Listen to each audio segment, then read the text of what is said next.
Good evening, everyone. Thank you all for coming tonight. I'm going to give it just a few more seconds to make sure nobody else is going to be popping in to join us here.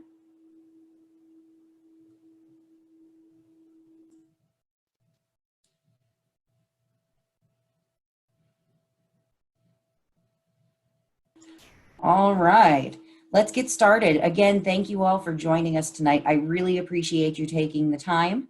My name is Charlotte Stewart.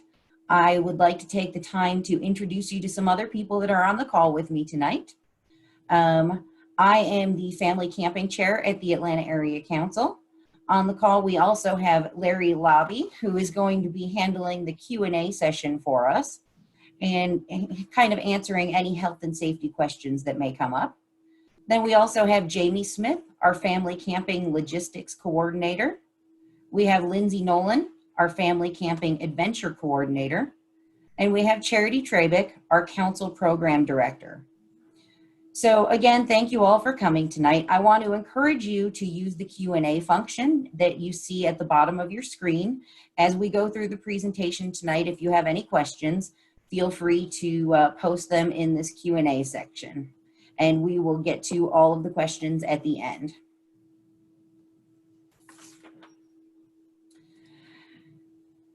So next, we're going to take a brief safety moment. Inside a toilet paper tube.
So we thought that that was an apropos safety moment to have, seeing as how we're still in the midst of barbecue and grilling as well as camping season.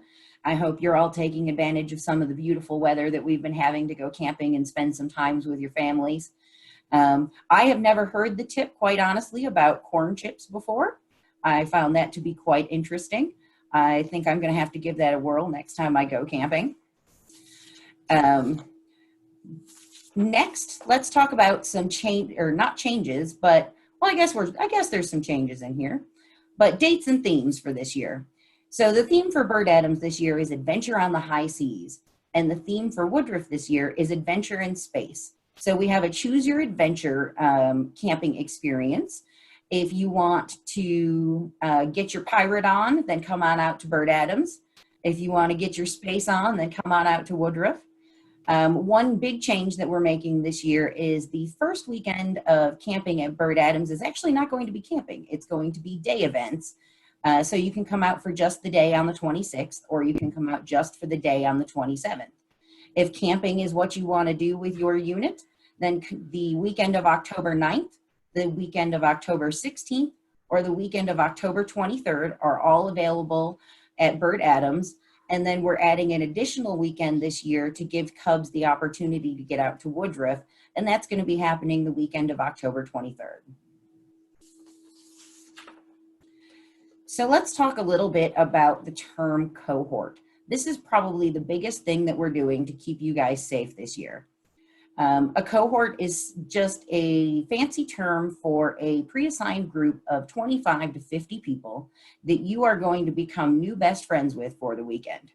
You're going to camp together. You're going to travel from activity to activity together. You're going to participate in the activities together. You're going to eat together. You guys are just going to be together all weekend. And that helps minimize contact with other campers because cohorts are not going to intermingle with one another.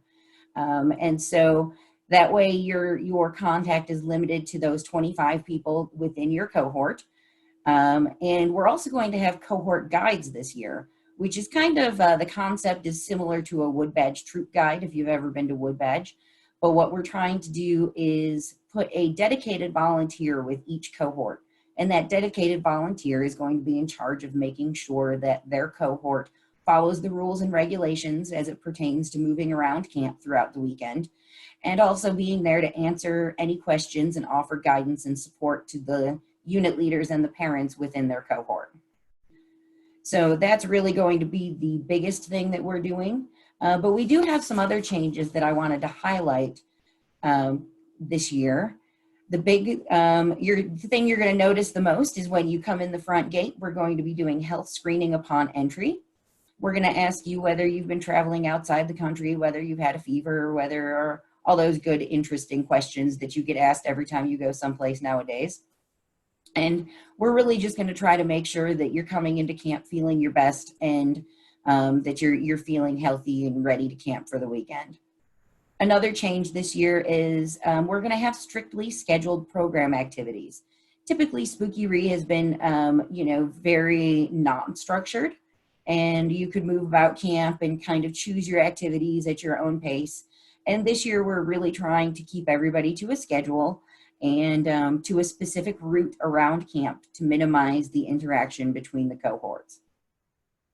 The trading post is going to be closed. However, they are going to be open for online orders. They're going to provide you with a QR code upon check-in, and you can use that QR code on your phone to go to an online ordering website. Obviously, it won't be everything they sell at the trading post. It'll be limited to a few select items, but your items will be delivered to your campsite at some time throughout the weekend. Program activities and the equipment is going to be sanitized between each cohort group. And we're going to have dedicated staff for keeping the bathhouses clean. So we're going to have one staff member per bathhouse to ensure that that stays clean for you the entire weekend. We're going to make sure that everything is cleaned and sanitized in between cohort groups throughout the day on Saturday. We're also going to ensure that there are sanitation stations located throughout camp. And we're requiring that face masks and coverings be worn while your stay at camp is going on.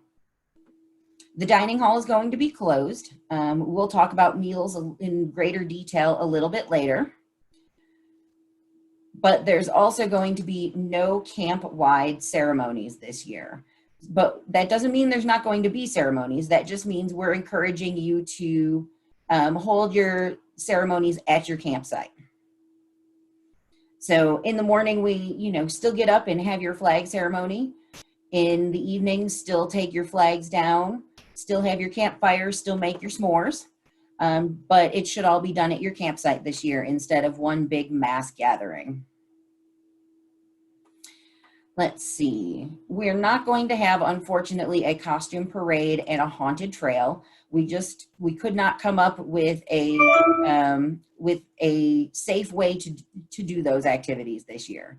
However, we did come up with a pirate hayride. So I think that that's going to be just as exciting.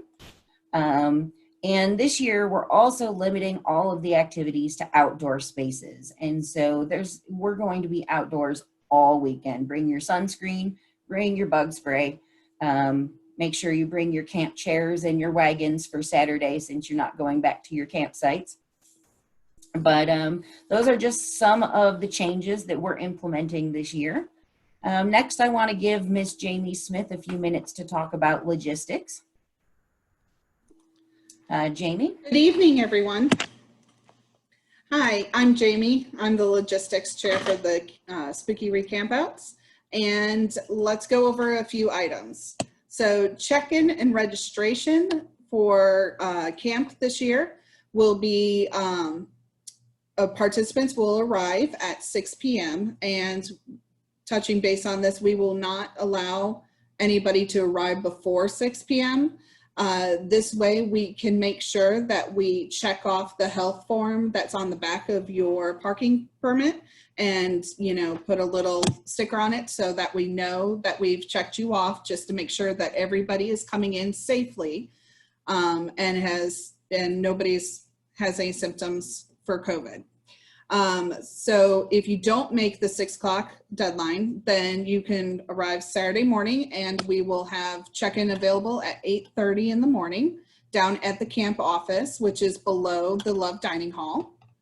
And we'll take care of you there, and we'll send you off to wherever your cohort is in activities at that time. Let's see, we need to stay in our campsites all weekend for the most part. No wandering around, no visiting other, packs or anything that are camping as well. We want to minimize the amount of contact between campers to keep everyone safe, and also making sure that when you do come in contact, you are at 6 feet distance and wearing your mask. Now, if you do have to use the restroom, we definitely recommend the buddy system, just to make sure that all of our scouts are safe and all of our attendees are safe, okay? Communication with the camp staff really should be done through your cohort guide. This is to, once again, minimize the amount of interaction between the staff and all of the participants. So this way, if you have anything that comes up at any point in time, just let them know. They have means to get a hold of us right then through radio or through phone. So we'll be able to answer any questions you have. Camp masters and rangers are there for your assistance. If you see them and you do have a question, you can ask them. Just remember your distancing. Camp masters will also make sure that parking is being taken care of. So if you have questions about your parking, you can always ask them. Rangers are there to keep the camp safe. You have any questions, you can ask them as well, but just try to limit the distance that you have interaction with them. Trash removal will be Sunday morning when you go to leave. If you would, at Burt Adams, take your trash to either behind the dining hall or behind our new Woodruff building that we have on site by the Arnold Pavilion. That would be perfect. And at Woodruff, that would be behind the dining hall, okay? And checkout is 9 a.m. Sunday morning for all campers and participants. So you can just make sure that you leave no trace and everything's clean. The bathrooms that you use, just make sure there's no trash on the ground, the trash is out of the bathroom, and the toilets are flushed. And we'll have our staff members come behind and sanitize everything. So it's easy peasy. So I can't wait to see you all coming up in September and October. Thank you. So we talked a little bit earlier about how the dining room is going to be closed, but we are encouraging, again, obviously, everyone to cook your own meals in your campsite. We are also going to offer a boxed meal option on Saturday night for an additional fee. I believe that fee will be paid upon checkout in Tentaroo. Anybody who purchases a meal will deliver them directly to your campsite for you. Everybody who's coming to camp should bring a bag lunch on Saturday. The reason for this being is because lunch is going to be taking place in the location of your last scheduled activity prior to the lunch hour. So where you are going to have your last activity before lunch, and then lunchtime comes, you're going to sit down and you're going to eat your lunch exactly where you are. no going back to your campsite. You know, obviously that's to minimize the travel through camp. And so just make sure that everybody brings a bag lunch for Saturday. And we are also putting together a list of suggested meals and ingredients that you guys can use during your meal planning that might give you some ideas and help you along with your planning as you get ready to go for your Spooky-Ree weekend. Next, I would like to introduce Miss Lindsay Nolan. She's going to talk about something that's really exciting for us, our camp adventure boxes this year. We are really trying to come up with a solution for everybody. We understand that some people may not be comfortable getting back out in camp in an in-person setting, and so we've come up with this great idea of an adventure box, and I'm going to let Lindsay tell you some more about that.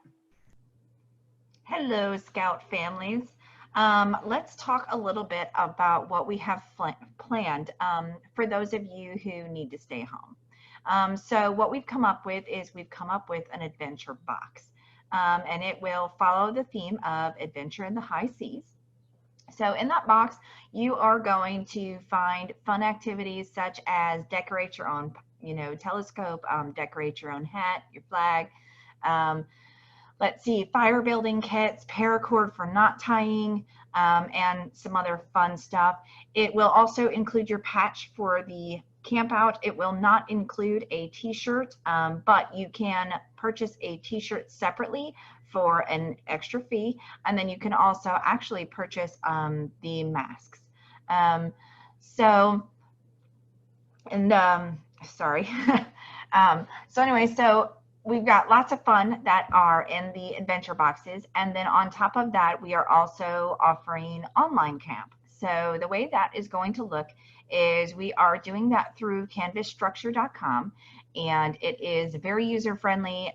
We used it with day camp, so the kids they find it pretty easy to, maneuver around and click buttons, and that will have fun things such as we'll have flag ceremony, we will have knot tying, we'll have fire building, we're going to have all the different types of ceremonies, scavenger hunts, try to fit in some flip grid skits, and even going to put in some bingo and an interfaith service. So it'll be just like you're at camp, except for you're going to be at home, and you'll get to see all of us as well. So the cost of that will be $35, and that includes the shipping, and all of that fun stuff will be shipped out the week of October 5th. We'll see you there.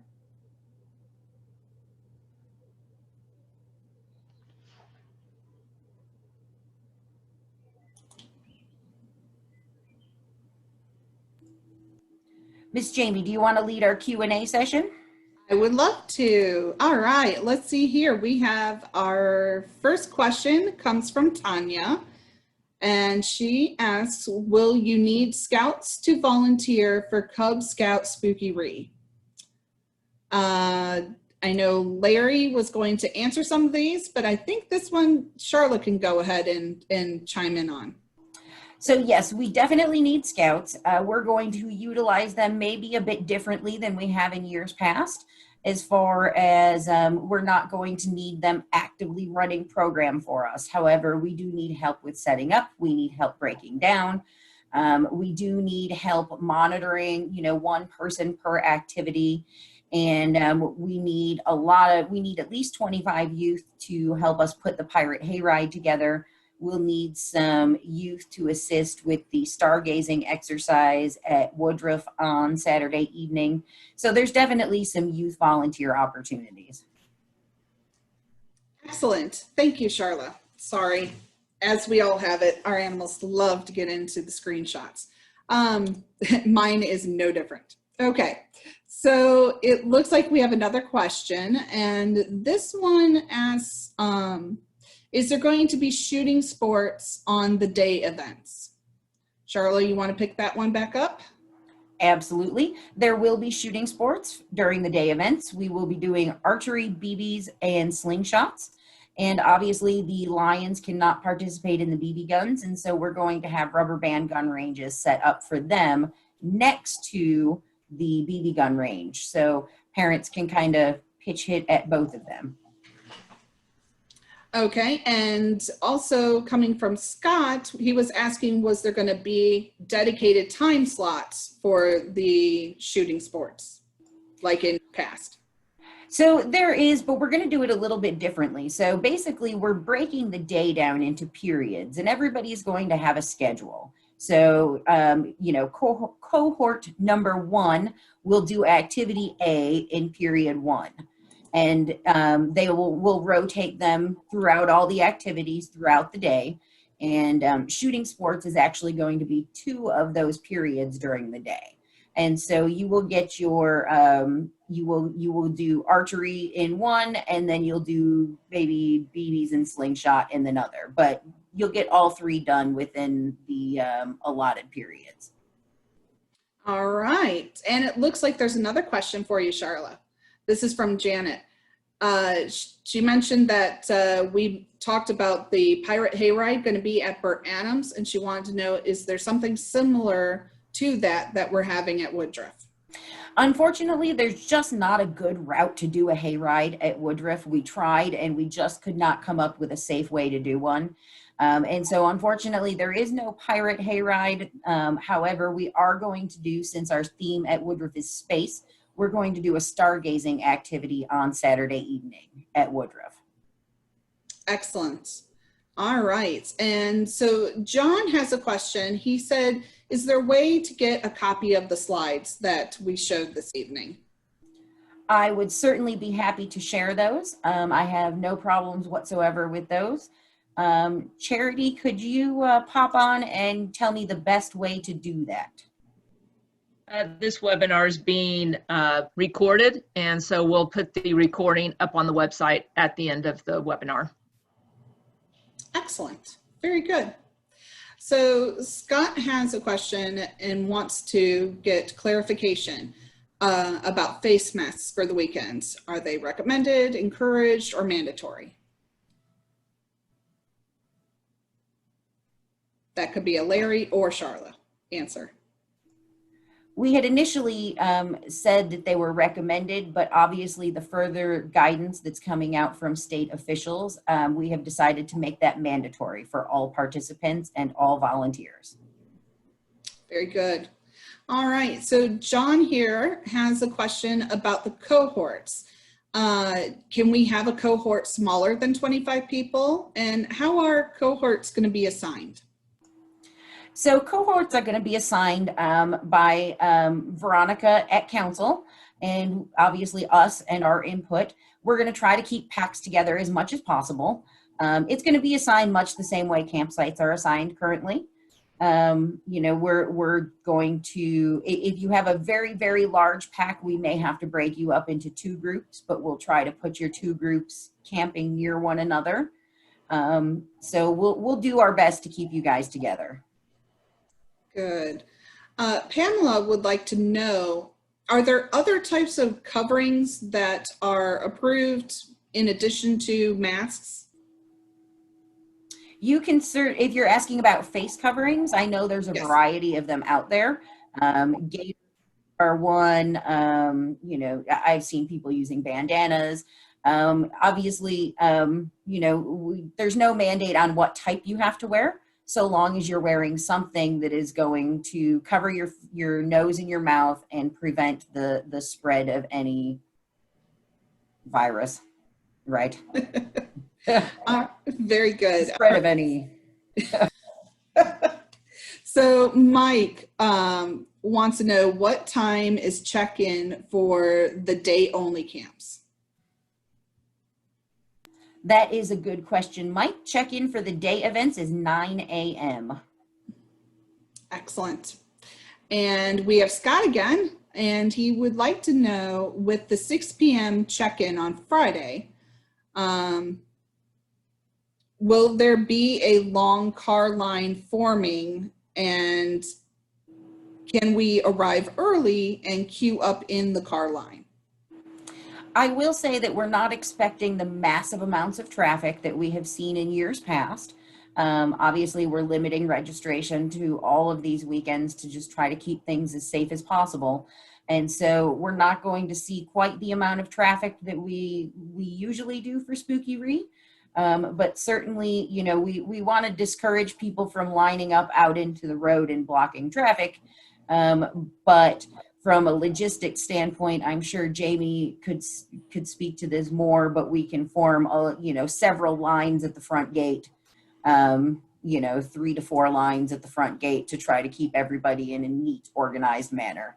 So we'll have a staff member out there kind of directing people who arrive early. Yes, we definitely will. We have a team that's going to be handling arrival and check-in. So they will definitely be there available for your questions and help get your car lines organized.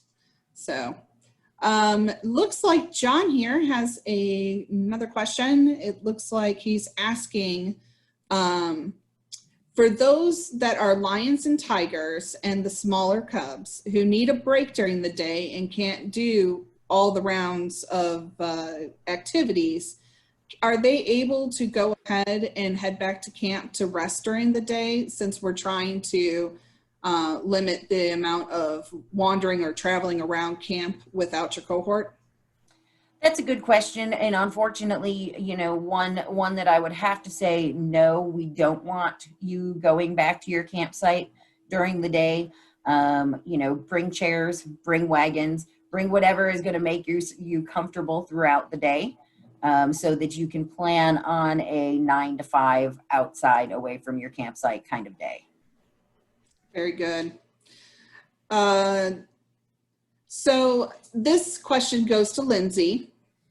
This is from Scott.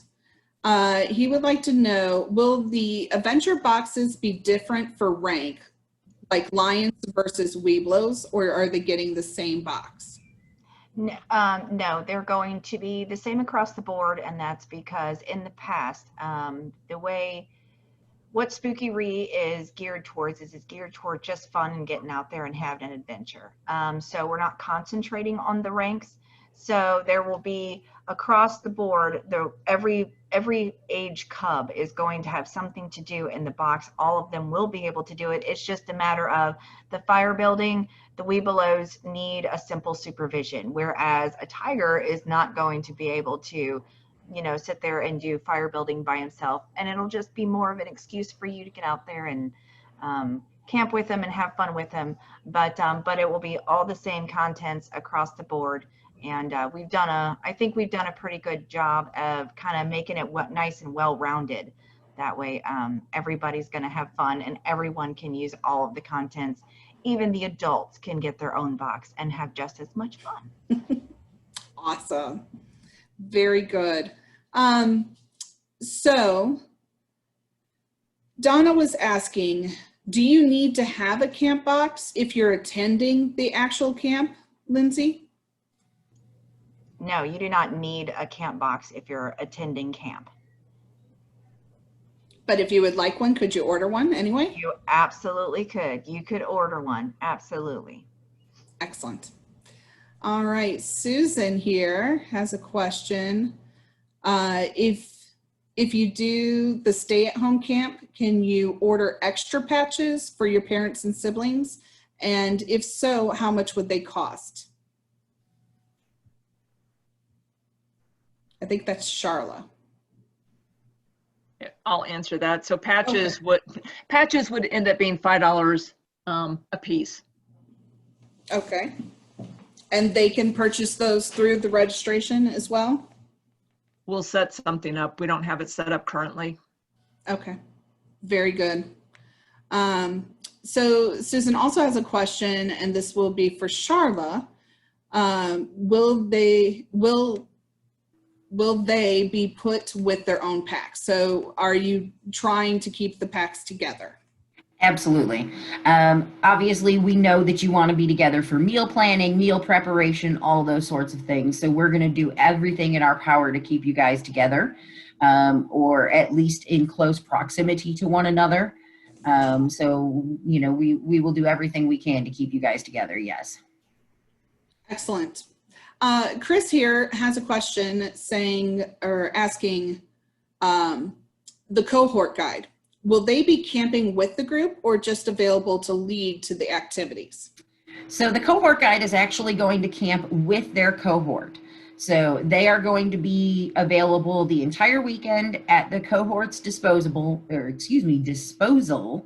for any questions or issues or concerns or anything that you guys may have. Your guide is going to be right there to answer. Very good. All right. So Janie would like to know what is the latest arrival time on Friday night, and will the gates close on Saturday? So there really is no latest time of arrival. I understand getting through Atlanta traffic on a Friday evening is not always an easy thing. Obviously, the darker it gets, the harder it gets to set up your campsite. So I want to encourage you to get there as close to 6 as you can, but understand that that may not be possible. So there's not really a deadline. However, I believe lights out is at 10, Jamie, is that correct? 10:30. 10:30. So if you could get in your campsite and get settled by 10:30, that would be awesome. And as far as, what was the question about Saturday? Saturday, will the gates be closed? So the gates will not be closed. We are allowing travel on the main road, the main paved roads in camp, as long as you're obeying the posted speed limit and you're keeping in mind that there are families and scouts traveling through camp. Right. We will have the volleyball courts, once again, is where the shooting sports will be. So there will be attendees in that road. So we are definitely asking that you do not drive that main road that goes from Gorman to the exit of the camp. So please stay off that road during the day. And we definitely ask for everyone's safety that you do not travel the gravel roads during 9 to 5, because those are right where everybody walks. All right, so Scott here, will there be candy or trick-or-treating opportunity for the kids this year? A very important question. Unfortunately, no, there will be no trick-or-treating and no candy opportunities this year. Yeah, just trying to minimize the amount of interaction that all of the camperies are having with each other and the staff. So that's unfortunate. We have to cancel that. But it should be a really awesome pirate hayride that you are actually scheduled in your rotation to attend. So you should enjoy that. It'll have some haunted aspects to it. All right, Noelle has a question here. To clarify, cohorts can be groups of 25 to 50 people. Is this correct? Is there a maximum number of people that any pack can bring? Charla? So no, there is no maximum number that your pack can bring. Bring them all. We would love to have them. The size of the cohort groups is kind of a fluid thing right now, depending on what the governor's guidelines are coming out as far as what size groups we can have together. So as we get closer to the event, we'll have a better idea of how many people we're going to be putting together, but it's all going to be based on the governor's guidelines. Okay. And let me add to that we are limiting the total number of people to 1,250 at Burt and 750 at Woodruff, which is about half of our normal capacity. Very good. All right. And Susan here is, if you do the stay at home camp, can they still earn their fire building chip? So, are we talking about the fireman chip? Well, no, because that would be Boy Scouts. I think we're talking, go ahead. I don't think there isn't a fire building chip in Cub Scouts. Can they earn towards different ranks? Any of the rank requirements that Yes. require learning how to fire building, they will absolutely earn that. So they'll cover any of those requirements. There's also some other fun stuff in there, just like the knot tying, that will recover some requirements, but it won't earn them the fireman chip per se for the older scouts. Right. Okay, very good. Because I know that like the Weeblos or the AOLs have that as part of their advancements that they need to do fire building. So perfect. That will cover that. So no problem there, Susan. All right, let's see. I have another one here from John, it looks like. Are we doing adventure camps at Burt Adams, or is it just traditional tent camping? And that sounds like that's a Charlotte question. It is. So the adventure tents are going to be available. However, it's going to be in a smaller number than usual, I believe. And so we're going to try to, space people out. And of course, tent camping is always available as well. Okay, very good. And it looks like any other questions might have already been answered by Larry. Scott says, thanks for putting together. I know it has been tough. Oh, that's very sweet. We appreciate that, Scott, very much. Noelle did pop on here though and ask, Here they come. she's a newbie. She would like to know, what are adventure camps? Charlotte, can you answer? So adventure tents are kind of, it puts the glamping in camping. And so adventure tents are canvas, four-sided canvas tents with a hard platform underneath, and it has 4 cots inside with mattresses and electricity. And so it's a little bit more of glamping than camping. Yes, it is. It has that pavilion, which is super handy. Yes. So, well, very good. Is there any other questions that anybody might have? Right now, my board is clear. Another question came in. What are the contents of the camping kit? Well, we are going to have a fire building kit. We will have knot tying, which will include paracord. It will also come with a decorate your own telescope, a decorate your own flag, decorate your own hat. It will also come with a booklet that will have written instructions to help you guide if need to, as well as we will also have some ceremonies in there, the scout oath and whatnot. So that way, if you do miss any of the online stuff, you can absolutely do it right there at home if you are not familiar with some of our ceremonies. So it will have some other fun stuff that is just to make a fun adventure at home for the weekend and get you outside. All right, I have another. A patch. It'll come with a patch. No, I Yes. almost forgot. And who wants to go to camp and not have a patch? Right, exactly. Most important part. It will have a patch. It will not have a t-shirt, but you can order a t-shirt and receive a t-shirt. And you can also order some of our fun masks for camp also.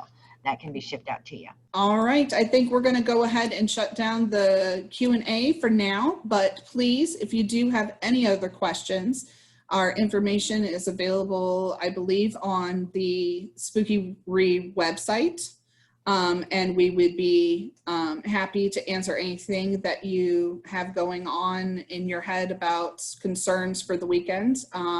But other than that, we are definitely abiding by the guidelines to keep every one of you safe, as well as the staff that are attending. And we are so excited, and we are really hoping and praying that nothing gets canceled, that we are there to have a good time with you all.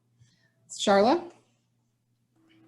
Thank you, Miss Jamie. Thank you, Larry and Lindsay and Charity. I appreciate you all. Thank you all for joining me tonight. Again, Charity is going to post this up on the website for future reference. And again, if you have any questions, feel free to reach out.